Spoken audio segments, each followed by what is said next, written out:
যদি কেউ রমজানে রোজা রাখে আবার চোখ দিয়ে হারাম জিনিস মোবাইলে দেখে, স্ক্রিনে দেখে, পত্রিকার পাতায় দেখে, অফলাইনে দেখে, পরনারীর দিকে তাকায় থাকে, সে যদি কান দিয়ে হারাম জিনিস শুনে, গান বাদ্য এ সমস্ত কিছু সে যদি উপভোগ করে, তাহলে তার এই রোজা আর উপোস থাকার মধ্যে কোনো পার্থক্য।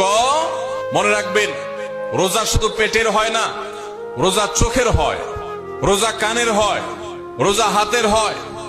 রমাদানে উমরা পালনের ফজিলত সম্পর্কে জানতে চাই। রমাদানে উমরা পালনের ফজিলত অপরিসীম। নবী করিম সাল্লাল্লাহু আলাইহি ওয়াসাল্লামের হাদিস রয়েছে, উমরাতুন ফি রমাদান তা'দিলু হাজ্জাহ। রমাদান মাসে উমরা করা এটা একটি হজের সমান সওয়াব এনে দিবে।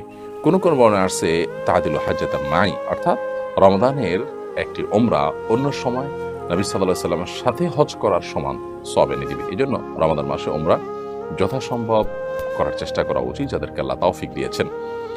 রমাদানের যে সমস্ত স্পেশাল আমলগুলো আছে, যেগুলো রমাদানের জন্য স্পেশাল, তার মধ্যে থেকে একটি হলো রমাদান মাসে উমরা করা। সেটা রমাদানের প্রথম দশক হোক, দ্বিতীয় দশক হোক, তৃতীয় দশক হোক, পুরো রমাদানের মধ্যে যে কোনো সময় উমরা করলেই এই বিপুল পরিমাণ সওয়াব, হজের সমান সওয়াব, নবী সাল্লাল্লাহু আলাইহি ওয়াসাল্লামের সাথে হজের সমান সওয়াব, এটি অর্জন করা যেতে পারে।